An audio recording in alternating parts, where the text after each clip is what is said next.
যতদিন না তোমাদেরকে তোমাদের দিন থেকে সরাতে পারে। আমরা যদি ইসলাম ছেড়ে দিই, আর লড়াই নাই, আর দুশ্মনী নাই, আর শত্রুতা নাই, তো যতদিন আমরা আমাদের দিন ছাড়বো না ততদিন পর্যন্ত অন্ধকার আলোর বিরুদ্ধে লড়াই বন্ধ করবে না। কার ঘোষণা?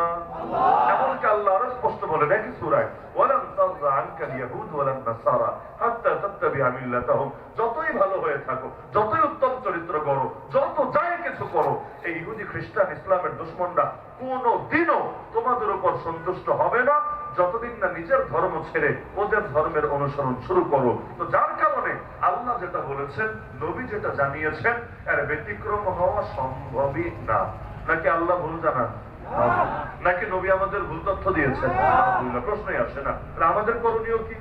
বুঝলাম সারা দুনিয়াতে এখনই দেখেন না, সারা দুনিয়াতে মায়ের খাওয়ার ঠিকাদারিও আমাদের, গালি খাওয়ার ঠিকাদারিও আমাদের।